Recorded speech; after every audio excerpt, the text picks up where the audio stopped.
On August 15, 2025, Bruce Willis entered a rehabilitation facility. In order to keep him safe, his family had to spend $200,000 annually. Speaking is no longer possible for the man who once yelled above explosions and died hard. The worst part isn't that, though. Emma shared a secret she had held for years. She believed Bruce was simply being aloof. His brain was steadily decaying, but she was unaware of it. He had been vanishing due to the illness long before anyone realized it. Your heart will ache at what his family found. On March 19, 1955, Bruce Willis was born in the West German town of Idar-Oberstein. After the war, his mother was a German from Kassel, and his father was an American soldier stationed there. Two cultures were divided in Bruce's world from the beginning. He lived on a military installation where German customs and American discipline clashed, surrounded by the specters of a recent conflict. However, everything changed for him when he was only 2 years long. His father quit the service in 1957, and the family relocated to New Jersey on the other side of the world. All of a sudden, Bruce was not the German boy. He was just another child growing up in a harsh American neighborhood full of working-class families and factory workers. While his mother worked part-time at banks, his father dealt with metal. Bruce felt that he didn't belong anyplace, and they didn't have anything. In the early 1960s, he began to have serious concerns about something. Bruce started to stammer painfully when he was 6 years old. Spoken words became caught in his throat.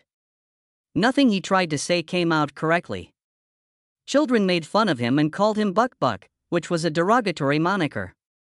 The embarrassment of not being able to speak coherently plagued him as he attempted to defend himself by flailing his hands violently. It occasionally took him many minutes to utter a single sentence. It shattered his self-esteem. School was already a battleground by the time he was 10 years old. Not only did the stammer hurt, that made him feel alone. The breaking point might have occurred in high school. In order to avoid being called upon, he skipped classes. He played practical jokes to divert attention from his remarks. However, he took a chance and joined the drama club one day in the early 1970s when he was about 15 years old. And then an incredible thing occurred. When he took the stage and began reading lines, the stammer vanished. It was akin to magic. His speech was clear, fluid, and fearless. It was the first time anyone paid attention. The teachers were in disbelief. Bruce discovered that he could speak freely when he changed his identity and that acting restored his voice. Everything altered because of the finding. He was still made fun of by certain students, but by 1973 he was the president of the student council. He didn't give a damn.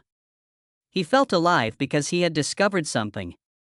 Additionally, he had speech treatment from 2 instructors at Montclair State University in 1975 while studying theater, which was much more beneficial.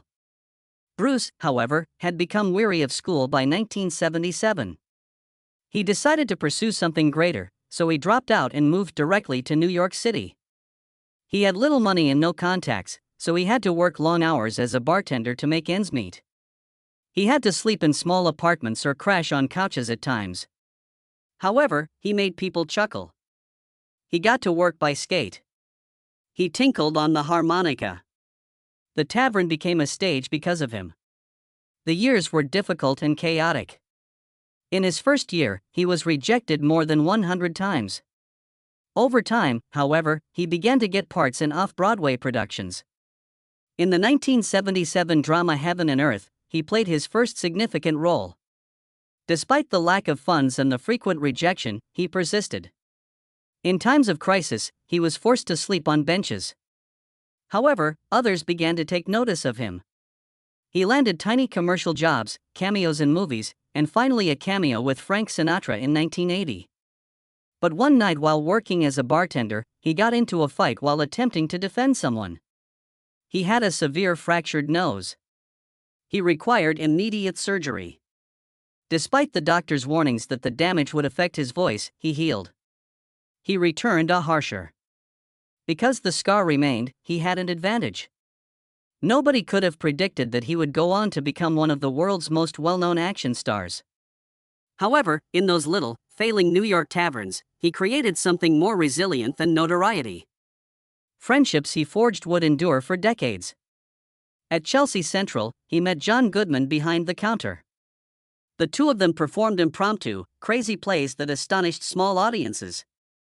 They only made a few dollars a week, so they were broke, but their enthusiasm was genuine. They had no scripts.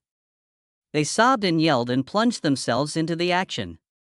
Bruce's timing improved and he gained the enthusiasm he would eventually need to light up movie theaters thanks to his unpolished performances. Everything then changed in 1985. Bruce showed up for a moonlighting TV show audition. Radio personalities and professional actors were among the roughly 3,000 actors who applied for the part. Bruce was rejected 11 times by ABC before making a final appearance with a shaved head, earrings, and an unmistakable attitude. The producers laughed as he improvised his lines. They wanted the outsider who stutters all of a sudden. After the release of Moonlighting on March 3, 1985, Bruce Willis shot to fame. The concert was costly and hectic. The filming process took twice as long as usual shows. Despite the 120-page episodes, Bruce's charisma, quickness, and unpredictable nature made them a hit. He frequently disagreed with Sybil Shepherd, his co-star. Tensions on the set were boiling by 1986. They quarreled, yelled at one another prior to scenes, and occasionally declined to talk off camera. In 1988, Bruce had to be admitted to the hospital after collapsing from fatigue due to the extreme pressure. Fans were captivated by the passion between them despite the delayed scripts and declining viewership. Although Bruce was exhausted behind the scenes, he was captivating in front of the camera. Bruce surprised everyone during this time by producing a music album titled The Return of Bruno in January 1987. A TV star topping the charts was not anticipated, but he did. After 500,000 copies were sold, the album went gold. In fact, it peaked at number 2 in the UK. While critics rolled their eyes, fans showed little concern. Bruce made it into something spectacular by singing with soul legends. It was entertaining, daring, and odd, just like him. The grind, however, was wearing thin. Bruce was forced to work as a freelancer while filming episodes that cost more than $1 million apiece. Further delays were caused by his co-star's pregnancy in 1987, and a significant writer's strike in 1988 almost ended the show. In 1989, the show ended on May 14. It had been Bruce's whole thing. Hollywood was already resonating with his name by that point. His pay for TV has increased dramatically to $50,000 per show. A significant increase above the $1,500 gigs he began with. The star was not planned to be Bruce Willis at the time. He was primarily recognized as the endearing character from Moonlighting, and nobody anticipated that he would be cast in the main role of a major action movie. Strangely enough, though, in the late 1980s, a screenplay named Die Hard was circulating across Hollywood. Well-known people like Sylvester Stallone and Arnold Schwarzenegger had previously declined. Since Frank Sinatra was technically a sequel to a story he starred in decades ago, he was even asked. He also died. Then, suddenly, Bruce Willis received the offer. The studio's willingness to pay him $5 million was even more shocking than the fact that he was selected. That was the type of money that was set aside for celebrities like Robert Redford and Dustin Hoffman. The industry believed that the studio had gone insane. Filming started in late 1987, with the majority of the scenes being filmed inside Los Angeles' Fox Plaza. Nobody could have predicted the film's explosive success when it was released on July 15, 1988. Globally, it earned more than $140 million. And transformed Bruce Willis into an action-packed superstar. There was a cost, though.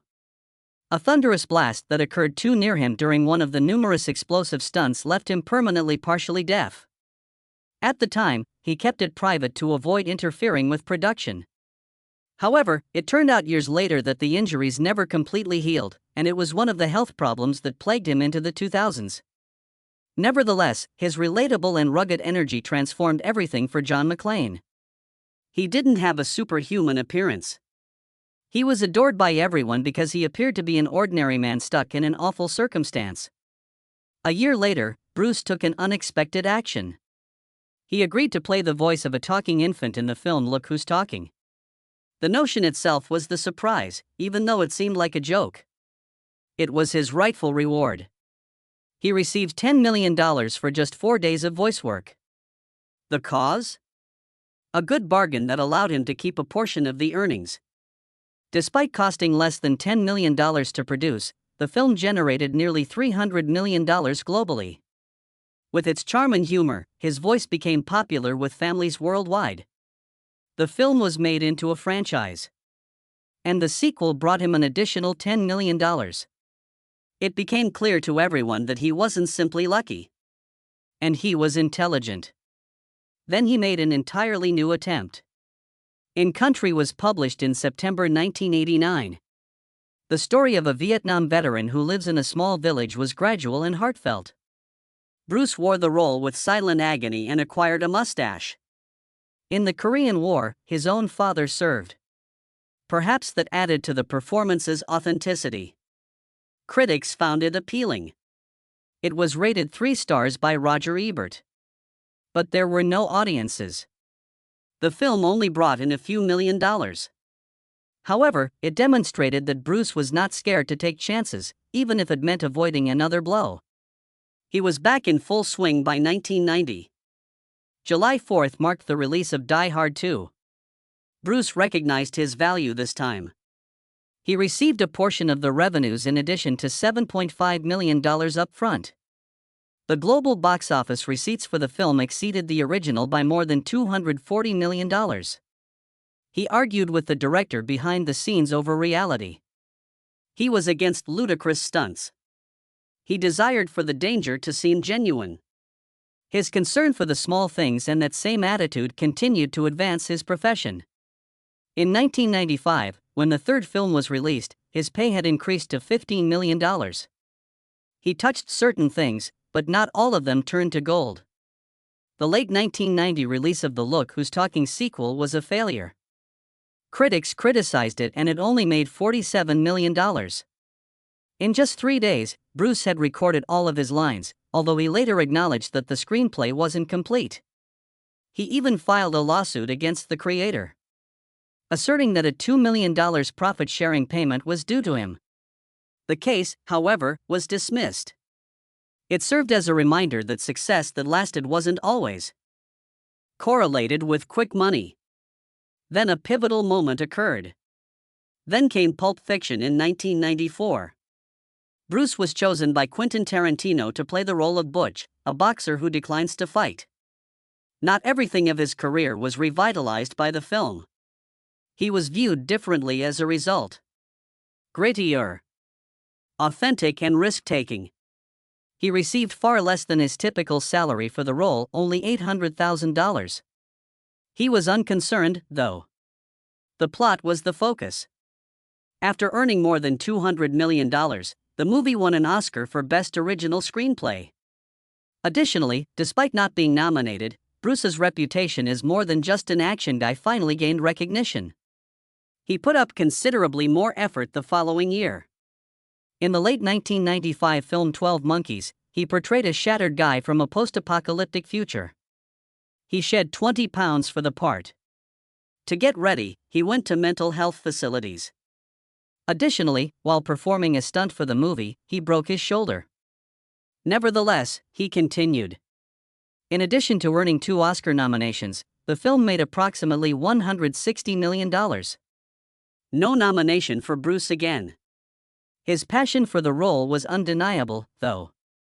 When he revealed The Fifth Element in 1997, he shocked everyone once more.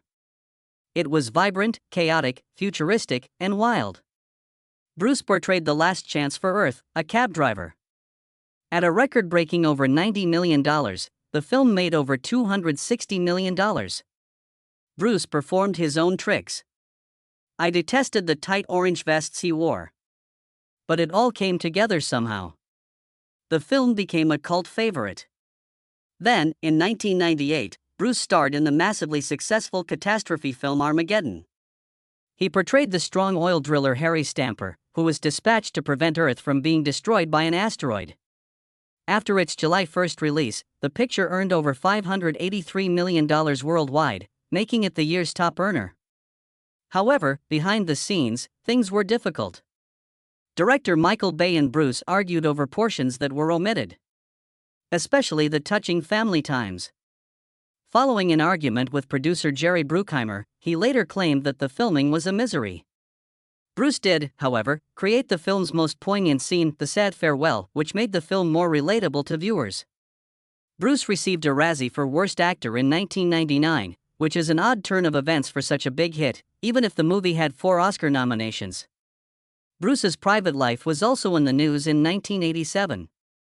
While she was still engaged to Emilio Estevez, he first saw Demi Moore in July at a movie screening. However, on November 21, 1987, 4 months later, Bruce and Demi were married in Las Vegas. Demi then claimed that there was no plan for the wedding. Bruce proposed that they simply get married as they were heading to the gambling establishment. A month later, they held a formal ceremony with over 100 guests, and young Richard served as the officiant. Although the impromptu union only cost less than $1,000, it was the start of a significant Hollywood partnership. Despite rumors that Demi was expecting before the wedding, their first daughter, Rumor, was born in August 1988, precisely 9 months later. Demi and Bruce had 3 daughters together: Tallulah in 1994, Rumor in 1988, and Scout in 1991. They alternated between movie parts in an attempt to combine job and family, but celebrity came with stress. After Demi made a record $12.5 million in 1996 for striptease, there were rumors that she and her partner were having an affair. Models were associated with Bruce, and co-stars with Demi. Bruce reportedly walked off a movie set in 1995 following a fight. Although they continued to be together in public, the harm was already being done behind the scenes. Bruce and Demi got divorced in 1998, 11 years after they were married. In October 2000, they finalized their divorce. Although their breakup appeared to be amicable, they were secretly at odds over their $200 million inheritance. Demi was paid up to $90 million by Bruce. One of the most costly divorces in Hollywood history. They also needed to decide who would get custody of their daughters. Bruce told Rolling Stone that although it wasn't simple, they remained friends for the children. The property in Idaho where Demi reared the girls was retained. The divorce demonstrated that even the biggest actors had personal suffering behind their stardom, even if Bruce was still enjoying the popularity of Armageddon at the time. The two remained close even after the divorce, which surprised me. Demi attended Bruce's wedding to Emma Hemming in 2009. Demi also took part in the family celebration in 2019 when Bruce and Emma reaffirmed their marriage. They even uploaded joyful pictures of themselves and all the children during the 2020 lockdown in Idaho. Following Bruce's 2022 aphasia diagnosis and the 2023 frontotemporal dementia announcement, Demi went on to assist him. By remaining together, the mixed family demonstrated to the public that marriage is not always the end of love. In 1992, Bruce experienced one of his worst times when a lady accused him of being the father of her kid from a 1991 one-night encounter. When she brought him to court, a DNA test was conducted. Bruce wasn't the father, according to the test, which at the time cost about $5,000. The lawsuit nevertheless damaged his reputation. This controversy contradicted his reputation as a loving father. Demi supported him, but according to accounts, it caused a lot of strain on their marriage. Bruce featured in the silent thriller The Sixth Sense, which caught everyone off guard in 1999. Playing Malcolm Crowe, a child psychologist, he received $14 million. Nobody anticipated the twist in the story. The entire time, Crowe had been deceased. For 5 weeks. The movie topped the box office and earned close to $673 million worldwide. Immediately behind Star Wars, The Phantom Menace, it became the second biggest film of 1999. Despite not receiving an Oscar nomination, Bruce's career was greatly aided by the part. He even improvised moments to give his character a more authentic feel, and he kept the twist a secret from nearly everyone. Bruce collaborated once more with filmmaker M in 2000. Shyamalan Night for Unbreakable. After surviving a train accident, he gradually comes to believe that he might be a real-life superhero. He played David Dunn. Bruce received about $20 million, and co-star Samuel L. Jackson received $10 million, which contributed to the film's startling $75 million production cost, which was significantly more than anticipated. It earned $248 million, but the large budget strained relations with Disney. Costs were increased even further by several reshoots. Nevertheless, the film found a devoted following and went on to form a trilogy. However, the costly bet nearly put Shyamalan's career on the line at the time. Bruce has dabbled in music even before his movie career. His CD, The Return of Bruno, was published in 1987. He performed famous song covers while portraying Bruno Radellini. On the Billboard charts, one song, Respect Yourself, even peaked at number 5. Under the Boardwalk came in second place in the UK. With over 500,000 copies sold, the album achieved gold certification. Still, critics detested it. It's tone-deaf, according to Rolling Stone. And Bruce quit performing professionally by 1989 because of the widespread ridicule. Even so, the criticism affected him emotionally, even as he continued to perform live at major events like Farm Aid. Bruce returned to the press in 2001, this time due to rumors that surfaced during the Bandits movie's production. It was reported by tabloids that Bruce and Cate Blanchett, with whom he co-starred, were having an affair. Ashton Kutcher, who was seeing another woman on site, became suspicious, which only made the rumors worse. In her 2019 memoir, Demi Moore went into detail about all of this. Blanchett eventually referred to it all as a fabrication, but the drama nearly destroyed the film's marketing. Bandit's $75 million budget was not met by its meager $67 million in revenue. Bruce was dealt a serious blow the next year, in 2002. With Hart's War. He portrayed a colonel in a detention camp during World War II. The film only generated $32 million globally, despite costing $70 million. In addition to losing more than $50 million, MGM's shares fell. Despite receiving $15 million for the part, Bruce later said that the event caused him to doubt his career. He stopped going to big-budget movies and entered treatment. Bruce Willis revived John McClane in Live Free or Die Hard in 2007. He was facing cyber-terrorists this time. And even after being rated PG-13, the film made $383 million worldwide and blew up at the box office. However, behind the scenes, things weren't exactly as easy. A stunt went awry during a fast-paced pursuit, and Willis's head was struck severe enough to cause a concussion. Additionally, it wasn't his first time encountering danger on set. One of the explosions in the original Die Hard had almost killed him, and the gunfire had caused him to lose hearing in his left ear. By playing practical jokes, such as slipping oatmeal over Willis's seat, co-star Justin Long managed to keep the mood light even during dramatic passages. The film, which was directed by Len Wiseman, made more than $134 million in the US alone. A year ago, Willis made a change that was unexpected. He sounded like a fast-talking raccoon named RJ instead of Bullets and Blood. A family cartoon called Over the Hedge depicts ravenous animals encroaching on suburban areas. It came as a complete surprise, but he did it so effectively that the film earned $339 million worldwide. His voice alone reportedly brought in $5 million. Co-stars Wanda Sykes and Gary Shandling brought the Woodland Gang to life in this enjoyable hit, which was released on May 19. Bruce produced RJ. A raccoon deceiving his friends into helping him pay back a bear loan is clever and amusing. It was one of the few occasions when fans could see him in a children's movie, showcasing a different side of him at the height of his popularity. He then portrayed former CIA agent Frank Moses in Red in 2010. Almost $200 million was made worldwide for this high-octane, humorous film. Legends were crammed into the cast. There was an amazing chemistry between Helen Mirren, John Malkovich, and Morgan Freeman. It wasn't all laughter, though, behind the scenes. Willis felt worn out. And it has been alleged that his mood swings on set caused some difficult moments with the crew. Critics nonetheless praised the movie. A 2013 sequel brought in an additional $148 million, although many people thought it lacked the same enchantment. Red nonetheless reminded everyone of the reasons Willis was still active as a heavyweight, despite the fact that the years were starting to show. He had a cameo in The Expendables that same year, featuring Schwarzenegger and Stallone on the same screen. Action enthusiasts adored this combination, but by 2013, drama took over. For working on Expendables 3 for 4 days, Willis was paid $3 million, but he insisted on getting $4 million. It wasn't something Stallone took lightly.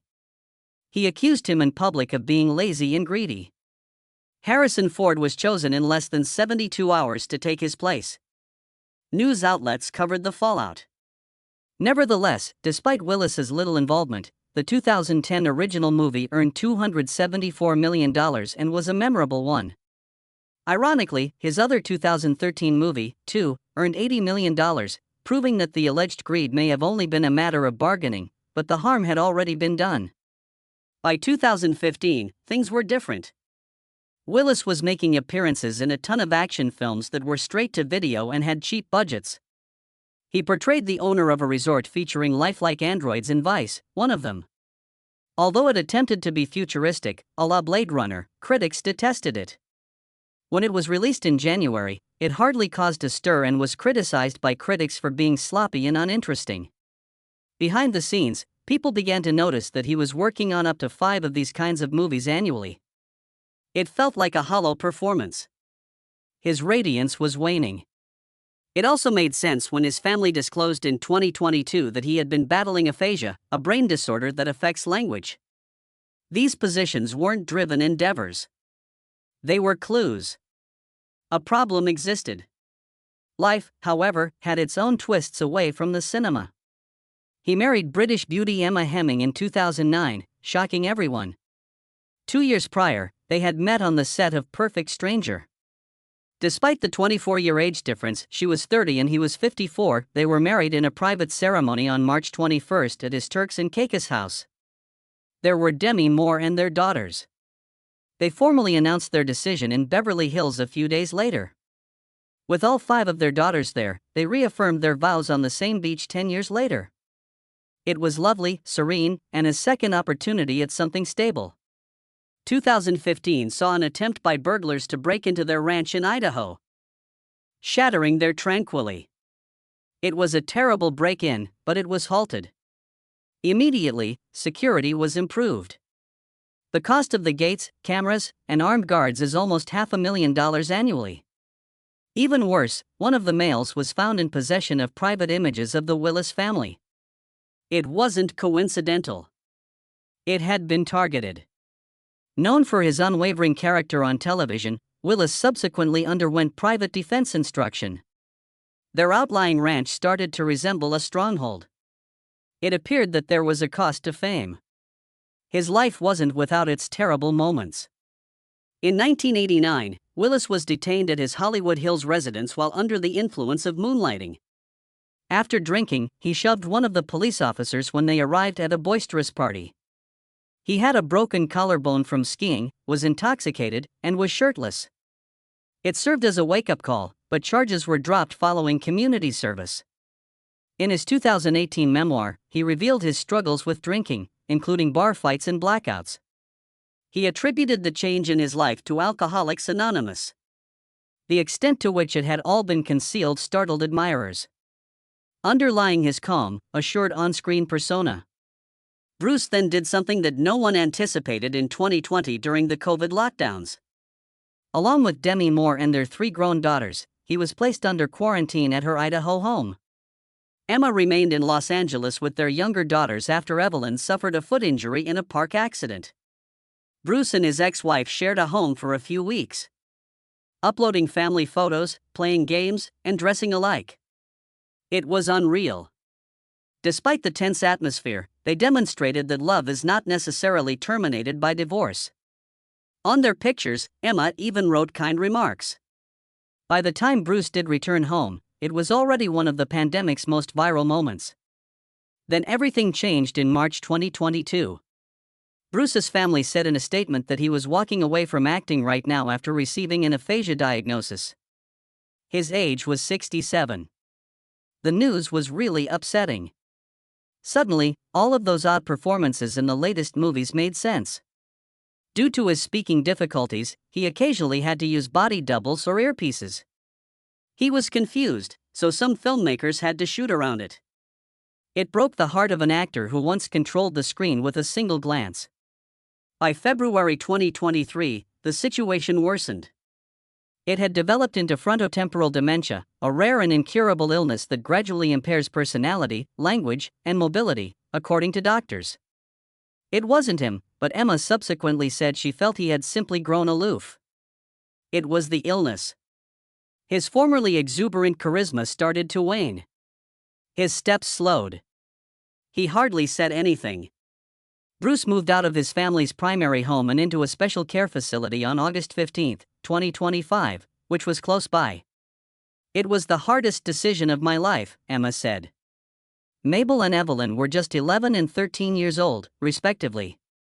Her top concern was to prevent them from seeing the worst of it.